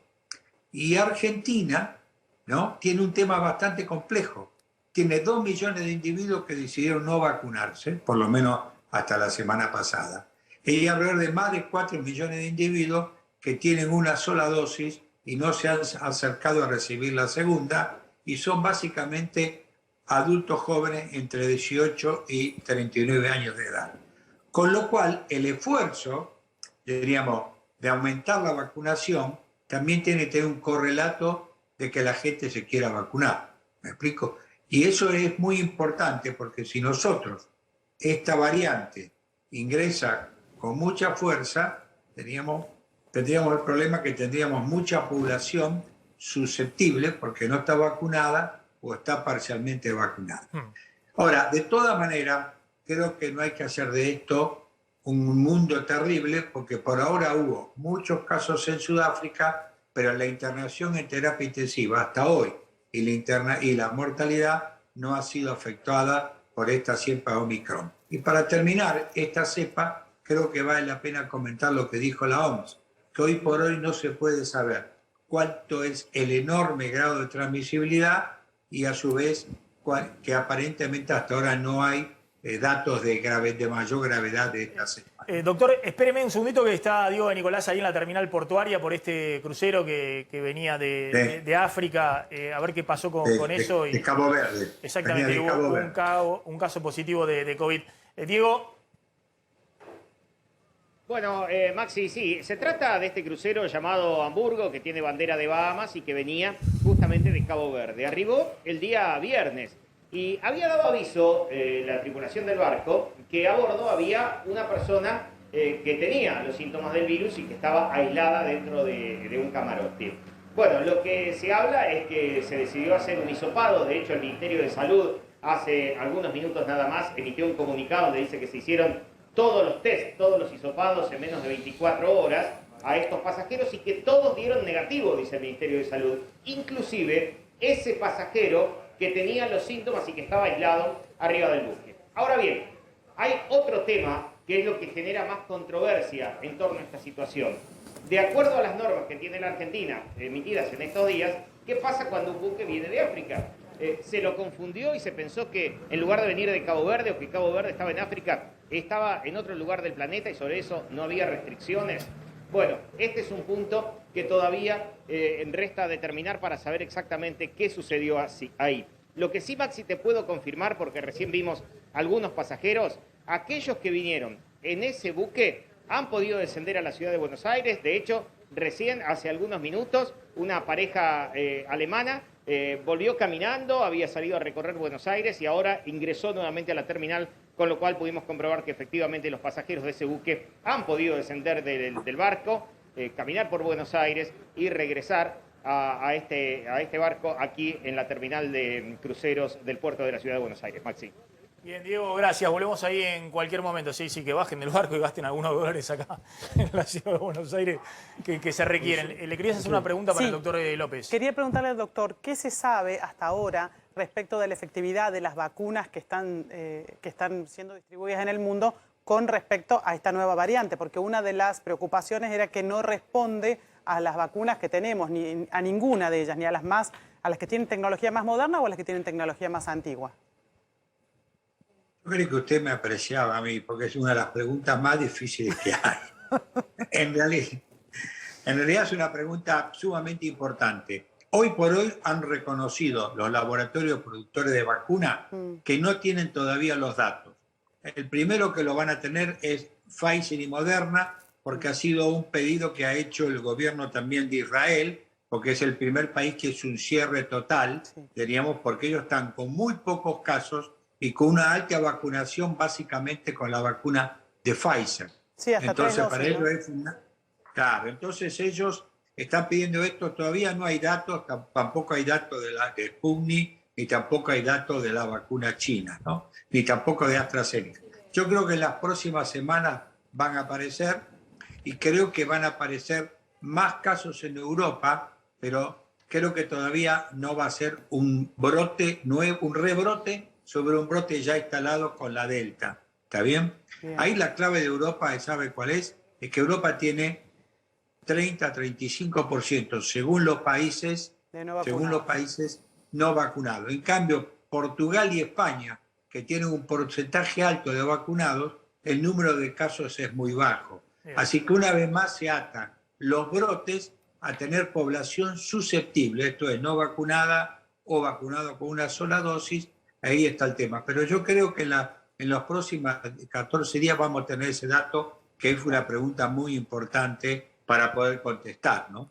Doctor, gracias, como siempre, muy amable, ¿no? Uno ve que empieza nuevamente Europa, Alemania, cierran todo en Israel, están discutiendo en Estados Unidos, en Wall Street están preocupados por... Y nosotros la vemos desde lejos por ahora, viene el verano y demás, pero bueno, ojalá que esto pueda de alguna manera resolverse y que la vacunación siga avanzando y que no llegue una ola el año que viene. Había quedado pendiente, Gabriel, vos querías preguntarle algo a Sí, yo a quería Santoro. preguntarle a Leandro, porque él habló también de varios de los diferentes temas, y una de las cosas que yo percibo que genera inquietud es lo que percibimos como falta de compromiso con la estabilidad macroeconómica de parte, digamos, de Cristina, del Frente de Todos, etcétera. No solamente, es algo histórico en Argentina con distintas cuestiones políticas, pero cuando, que mismo me tocó estar de cerca, que se había logrado un superávit fiscal de 3 puntos del PBI cuando recibe Cristina en 2007, sin guerra, sin pandemia, se llevó a un déficit de 4 puntos del PBI, con 7 puntos de reversión. Primero se perdieron reservas, etcétera. Macri no lo pudo solucionar, pero quiere decir que pareciera que no hay comprensión de lo importante que es para Argentina, dadas las restricciones de Argentina, tener las cuentas fiscales superavitarias y no deficitarias. Y hoy partimos de un déficit importante, que se agravó mucho por la pandemia, y tenemos que remarla, y no existe la sensación que hay un compromiso. Incluso con la otra carta de Cristina parece, che, ¿por qué no gastaron más si no tenemos más déficit? Cuando todos sabemos de alguna manera que hoy en Argentina significa combustible para que se disparen las brechas y todos los problemas que hay. Entonces, no se percibe esa idea de responsabilidad fiscal. Pareciera que responsabilidad fiscal es ajustarla a la población pobre o tener problemas argentinas, y no se percibe que tener una situación fiscal equilibrada o superavitaria es la condición necesaria, no suficiente, para terminar con la inflación, que también impacta terriblemente en toda la gente. Sí. No, ahí el tema es el contexto de pandemia. Vos sabés que todos los economistas en el mundo lo que plantean, todos, hasta los más ortodoxos, es que en un contexto de restricción como te pone la pandemia, las políticas de austeridad lo que hacen es van contra el empleo y contra la recuperación económica. El equilibrio fiscal es el punto de llegada, no puede ser el punto de partida. De hecho, nosotros venimos haciendo un ordenamiento de la macroeconomía del año pasado, este año, muy importante, de casi 3 puntos del producto. Entendiendo que lo que uno tiene que hacer es acompañando el proceso de crecimiento y de estabilización de precios al mismo tiempo, porque la herencia recibida no es solamente un problema inflacionario, es un problema inflacionario y recesivo. 3 de los 4 años de la gestión de Macri hubo caída del Producto Bruto Interno, el PBI per cápita cayó muchísimo también, no quiero pifiar con la cifra, pero una cifra altísima. Veníamos con problemas de creación de empleo y además con un problema de espiral inflacionaria. Vos pensás que nosotros entramos a la pandemia con 54% de inflación. Entonces, ¿qué es lo que hay que hacer acá? Bueno, lo que hay que hacer acá es equilibrar, y obviamente todos entendemos que, a ver, los superávit gemelos, que era la bandera del kirchnerismo, todo el mundo estaba, yo me acuerdo Alfonsín, cuando estaba vivo, hablaba de la importancia de los superávit gemelos, superávit fiscal, superávit comercial. Porque eso se perdió durante el gobierno de Cristina. Bueno, lo que te digo es, hoy con el tema de la pandemia, las políticas de austeridad, todos los países del mundo tienen déficit enormes, no solamente Estados Unidos que tiene la máquina de imprimir, todos los países del mundo han tenido déficit de 7, 8, 10 puntos del producto, han gastado muchísimo porque se desplomó la actividad económica, entonces es el punto de llegada. Todos entendemos que hay que ordenar la cuenta. A ver, también es cierto que para reducir el déficit fiscal, lo más importante es que crezca la economía. Hay que tratar de reducir el déficit fiscal, digamos, generando que la capacidad de crecimiento de la Argentina vaya permitiendo que se vaya robusteciendo las cuentas públicas, como ocurrió en el último año. Bueno, pero igualmente ahí, digamos, es un huevo y la gallina, ¿no? Porque si vos no tenés cuentas fiscales ordenadas, ¿vos qué estás diciendo? Como yo no puedo ordenar la cuenta fiscal, porque no puedo subir impuestos por tal problema, no puedo bajar gastos por tal otro, me lo voy a financiar emitiendo y generando un problema de inflación para todo el mundo. No, te lo pongo Esa otra. es la conclusión que la política le ofrece a la sociedad. No, y pero la es un sociedad problema dice, mundial. bueno, la Argentina no se puede gobernar No, así. Gabriel, mira, hoy en el mundo está todo... O sea, Sí, pero todos se los- financian internamente. Bueno, se sí, financian el problema con que bonos. nosotros tenemos es que no podíamos financiarnos de otra manera porque Macri nos dejó sin reserva y No, con pero no, deuda. Macri, es algo que Pero viene de lo que atrás digo es, vos esto. imaginate lo que hubiese pasado si en el año 2020 nosotros hubiésemos ajustado tarifas, hubiésemos aumentado tarifas. ¿Qué hubiese pasado? No hubiese sostenido la democracia, no hubiese sostenido la democracia. Entonces estamos en un proceso donde está mejorando la recaudación, el gasto crece, pero crece por debajo de la inflación. O sea, se están ordenando las cosas teniendo en cuenta que las políticas de austeridad en el mundo, en este contexto, no son recomendadas ni por el Fondo Monetario.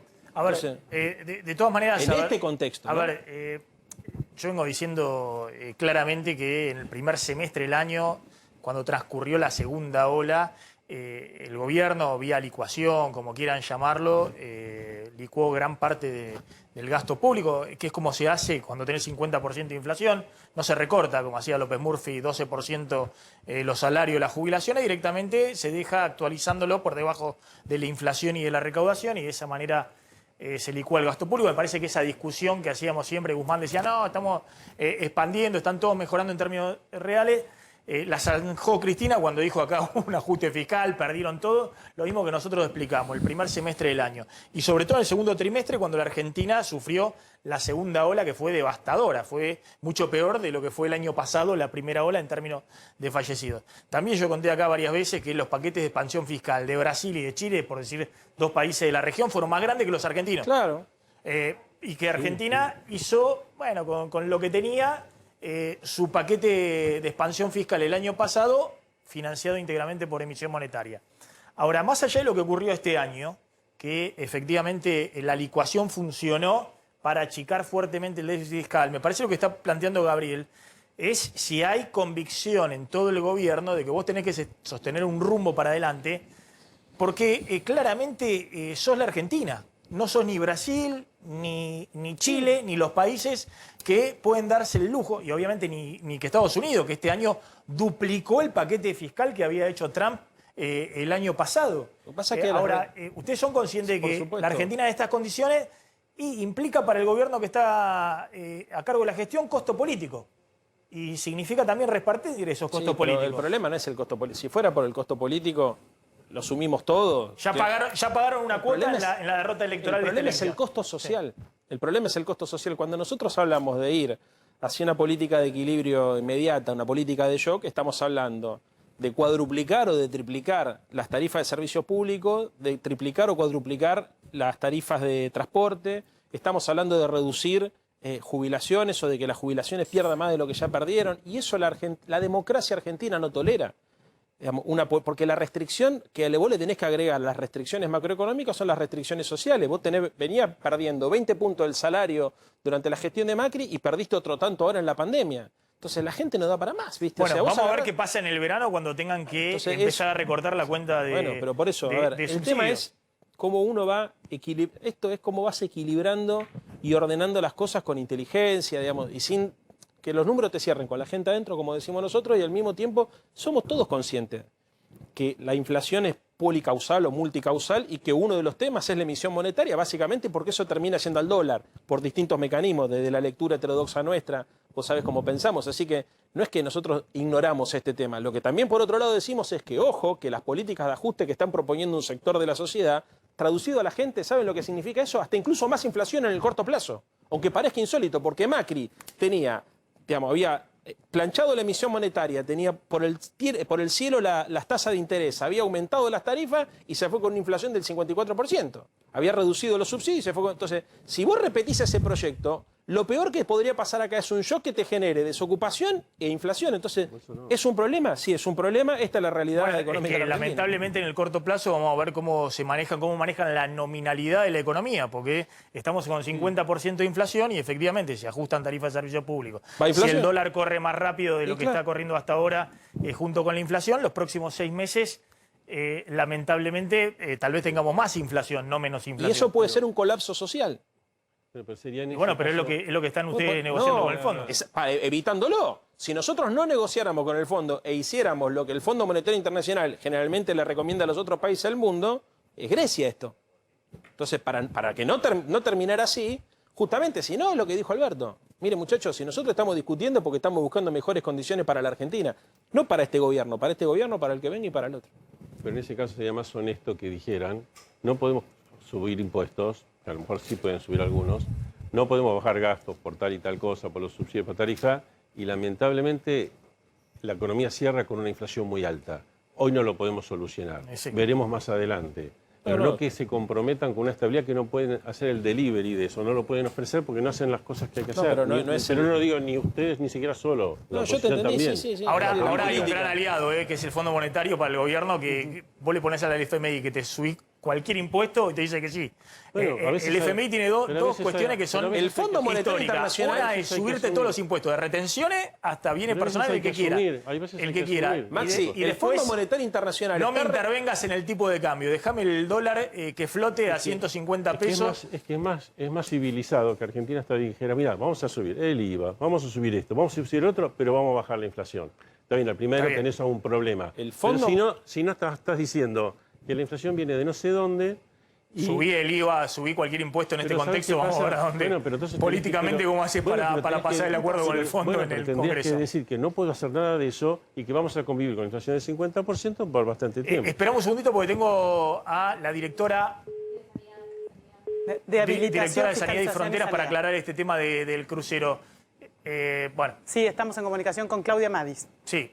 Bueno, justo dice que se cortó. Bueno, le pasan la información, lo que tenga para decir a Candelaria. Bueno, decime cuál es la información. Bueno, Claudia Cande. Madis nos va a aclarar, porque estuvo Carla Bisotti, la ministra de Salud, aclarando la situación del buque Hamburgo. Salió a desmentir versiones periodísticas y la publicación de una información periodística que decía que en este barco se había detectado un caso de COVID positivo. Como dijo nuestro compañero recién, salió a aclarar la ministra por su cuenta de Twitter que la información sobre el crucero Hamburgo es falsa, que el buque dio aviso de un caso con sintomatología, se programó un operativo y se realizaron más de 300 PCRs en 24 horas y que dieron negativos. Pero Está perfecto la información que está explicando, reiterada, por favor, Candelaria. sí, que efectivamente se hicieron 300 PCR a bordo de este barco del buque Hamburgo, que llegó a Buenos Aires proveniente de Cabo Verde, luego no se detectó ningún caso de COVID positivo, a pesar de que había una persona con síntomas que se mantiene aislada, así como sus contactos estrechos. Pásame la información que hay para el fin de año. El gobierno que el año pasado, fíjense cuando se le disparó el dólar a 195 el blue, que a valores de hoy sería un dólar cercano a 300 pesos, cortó el IFE, el último IFE que se pagó fue en agosto, y también cortó los bonos de fin de año. Es decir, por primera vez en muchos años no hubo bono para los jubilados de Unidad UH en diciembre del año pasado. Ahora quieren volver con un bono de fin de año. Bueno, efectivamente, hay uno que ya está prácticamente confirmado, que es un bono de 8.000 pesos para más de 1 millón de personas que reciben el plan Potenciar Trabajo. Son un bono de 8.000 pesos, que es la mitad de lo que representa el ingreso por el Potenciar Trabajo, lo van a cobrar el día 20 de diciembre. Ahora, además de esto, que acaba de confirmarlo el Ministerio de Desarrollo Social, hay otros adicionales, otros bonos que el gobierno analiza tomar y analiza anunciarlos en los próximos días. Uno es un bono para los jubilados de la jubilación mínima y un poco más, puede ser una jubilación y media, un bono de entre 6.000 a 8.000 pesos, eso está sobre la mesa, digamos, para ver qué se Pero puede... era el bono que habían anunciado para octubre, después de las PASO, que era el bono de 6.000 pesos para jubilados. Y eso no se otorgó. Ahora se está analizando, que hoy, por eso te digo, hoy se confirmó el de 8.000 para 1.100.000 personas del Potenciar Trabajo. Se está analizando un bono de entre 6.000 a 8.000 pesos a jubilados. Hay que ver hasta dónde llega, cuál es el alcance.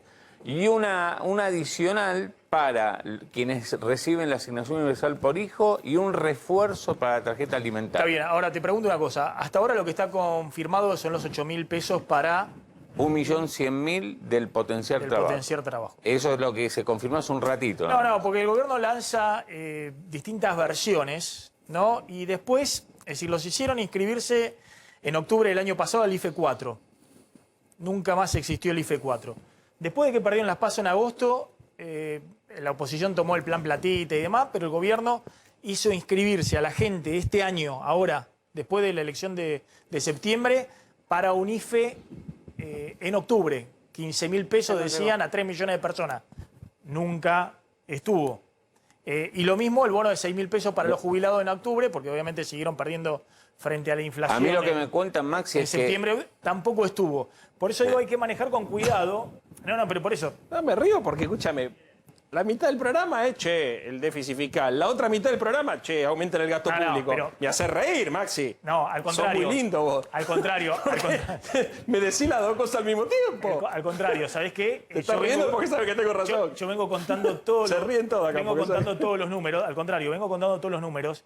Vengo contando cómo en la tapa de los diarios ponían plan Platita y en realidad Guzmán impuso en la campaña electoral lo que era la visión de el ajuste fiscal, de la licuación, que no había plata ni para el IFE ni para el bono jubilado. Lo vengo contando siempre. Bueno, pero parezco... el único que refrenda los números que cuento es Cristina, parece. Que después sale... Y claro, bueno, pero es una cosa de locos. Me hace reír. El gobierno... Pero por eso, ¿qué es lo que le pasó al gobierno después de las PASO? Dijo que venía plan Platita. El plan Platita eran cosas muy puntuales, moneda, algo de la tarjeta alimentaria. Los temas grosos del plan Platita no estuvieron. Pero como generaron la impresión de que había un despilfarro monetario, que efectivamente no hubo, sino que en septiembre se paga 12% a jubilado, que lo mismo están por debajo de la inflación, pero es la expansión monetaria típica en esta parte del año, claro. El mensaje a los formadores de precios, al mercado cambiario y demás fue... Se despilfarró todo y la Argentina va a tener un déficit fiscal histórico por la campaña electoral. Nada de eso hubo, lo vengo contando todo el tiempo. Vengo contando que anunciaron a la gente de que se anoten para un IFE a 3 millones de personas. Anunciaron a la gente que hasta 2 jubilaciones mínimas iban a cobrar 6.000 pesos en octubre y no anunciaron nada porque Guzmán, lo conté como fue. En la discusión interna dijo no hay margen para hacerlo y no se hizo. Por Mirá, eso... Maxi, para cerrar un poco, porque si no... La Argentina tiene problemas serios, restricciones serias, estructurales, sí. Otras de coyuntura como consecuencia del COVID, pero yo creo que los principales problemas que nosotros tenemos van más allá del COVID. Por eso este programa lo podés poner hace 2 años atrás y más o menos estamos discutiendo lo mismo y es los Tato Bores. Cuando uno ve a Tato Bores ve que es cíclico. Hay que tratar de generar un consenso para ordenar la macroeconomía sin que eso signifique que quede el 40 o el 45% de la gente afuera. Es un problema. Vos hoy tenés, no sé, 20 millones de pobres, personas que están por debajo de la línea de pobreza, que necesitan del apoyo del Estado para subsistir. También tenés una industria que necesita, obviamente, que se la cuide, que se la protege, porque es la gran dinamizadora de la economía y la que permite generar puestos de trabajo. Y obviamente necesitamos que el campo pueda exportar, aumentar sus exportaciones en volumen y en precio para que la Argentina tenga los dólares suficientes para el desarrollo. Para no estar todo el tiempo discutiendo sobre el pasado, lo que tenemos que tener claro es hacia dónde queremos ir. Hay que ordenar la economía, sí, la macroeconomía, sí, y se está ordenando de a poco con las condiciones que tiene la Argentina. Hay que resolver el problema del sector externo y hay que ir hacia una convergencia macroeconómica que permita que se cierre la brecha, que si hay un gasto en algún momento, digamos, sea temporal para que después se pueda volver al equilibrio, en lo posible el superávit.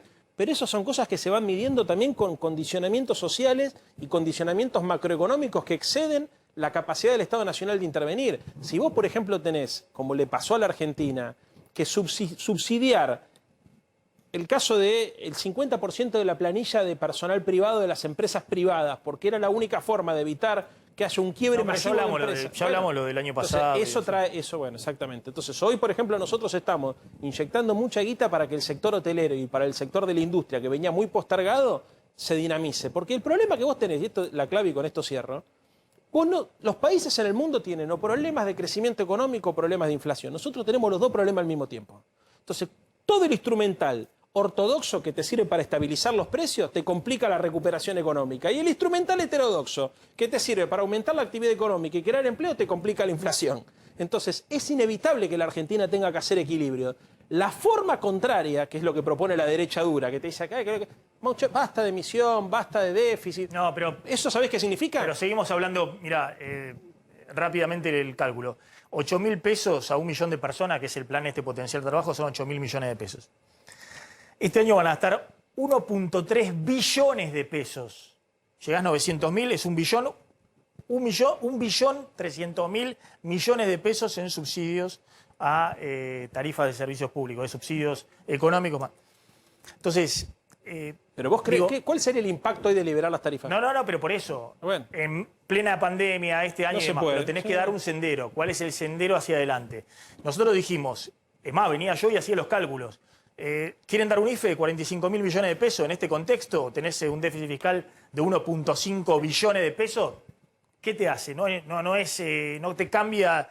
¿Quieren dar un bono de 6.000 pesos a los jubilados? Y denlo en este momento. Están perdiendo durante todo el año frente a la inflación. Ahora, marcá el rumbo, porque si vos marcás el rumbo de que vas a bajar el déficit fiscal el año que viene, vas a tener más margen de acción en el corto plazo. Claro. ¿Qué cree que yo validé? Dije, qué bien cómo licuaron a los jubilados, a los salarios públicos, a los planes sociales este año. Digamos, vos tenés, para hacer política... licuaron todo este año. Vos tenés que hacer política macroeconómica, tenés que hacer política industrial, política de ingresos, política social.